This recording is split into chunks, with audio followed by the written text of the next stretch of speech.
Anong pinagkakaiba ng mga kalaro mo dito sa Pilipinas kumpara doon sa mga kaibigan mo sa... Saan ka ba sa Amerika? Sa Milwaukee po. Sa Milwaukee. Anong pagkakaiba? Sila po kasi mas masayang kasama. Kaso po sa mga iba, Sa Milwaukee? halos wala po ang kaibigan nun. Hindi lang po, yung mga kaibigan ko po ginagawa po naman nila pang boring eh. Kami naman po, ang saya na ginagawa namin eh. Anong boring na ginagawa nila? Wala lang po kasi kami magawa eh, kaya boring. Ganun eh. lang. Nag-uusapan lang, wala eh. Wala. Baduy po. Baduy. Opo.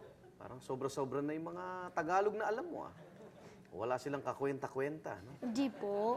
Ayan. Ibig ko po sabihin, yung nilala po nila, pangit eh. Pangit. Opo. Ayaw mo pa ng walang kakwenta-kwenta, gusto mo pangit. Dapat na, mami yung level ng Tagalog patindi na patindi. Nakilala ka ng maraming kapuso natin dahil sa pagbisita mo sa Itbulaga. Katweet mo si Alan Kay, di ba? Opo. Kamusta naman yung experience mo? Nakita mo na rin yung isa sa mga idol mo, si Bossing Vic, tsaka si Alan Kay. Masaya naman po. Dahil po nagpapapicture sa akin, nahilo na yata po ako eh. Duling na po ako. Ganon? Ganun na po. Tuwan-tuwa ka naman sa mga nagpapapicture sa'yo. Opo. Balita namin, mahilig ka rin sa Tagalog movies. Opo. Ano mga napanood mo? Si Agimat at si Engteng, Puro pelikula ni Vic ang darling kong aswang, Okay, Vic Soto rin yan, di ba? Kay Bossing. si Malakas at si Maganda. Bossing din yan, di ba? Opo. Tapos may hindi ako po napapanood, diba? Pero hindi ko po wala yung mga pangalan nila eh. Okay, ngayon, hahamunin ka namin. Ang challenge namin sa iyo, pagtula.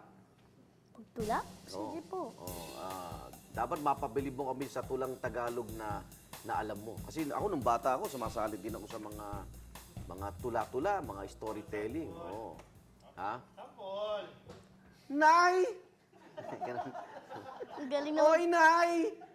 Nasaan ang itay? So, kaya mo ba? May ano po akong tula na Sige, practice sige. Gabi! Okay, ito yung camera mo, Diyan ka umarap, Gabi! Okay. Ang nanay at tatay ko, Kita mo, pares tayo?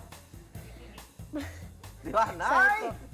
Asan ang itay? sa lahat ng tao dito sa mundo, wala pang katulad sa nanay at tatay ko.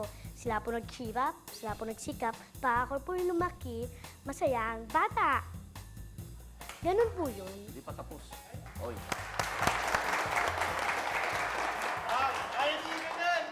Ikaw lang gumawa niyan. Upo ka na muna. Ikaw lang gumawa niyan. Tinulungan po ako ni Mami, pati ni Tinulungan ng tatay. paggawa. Opo. Ako'y may alaga, Ano po alaga, no? asong mataba. Mahal ko siya, mahal niya ako. Kaya ngayon kami laging magkasama. Galing nga. Dati na yun. Galing nga po, hanga ako eh. Ganon. Ganun. Kasi yung mga tulala. Bahay kubo, kahit munti. Ang halaman doon ay sari-sari. Singkamas at talong, sigarilyas at mani, sitaw, bataw. Batani, Kita mo. Kundol, patola, upo, kalabasa, tsaka merong pang labanos, mustasa, sibuyas, kamatis, sigarilyo, luya, Sa paligid-ligid ay puno ng linya.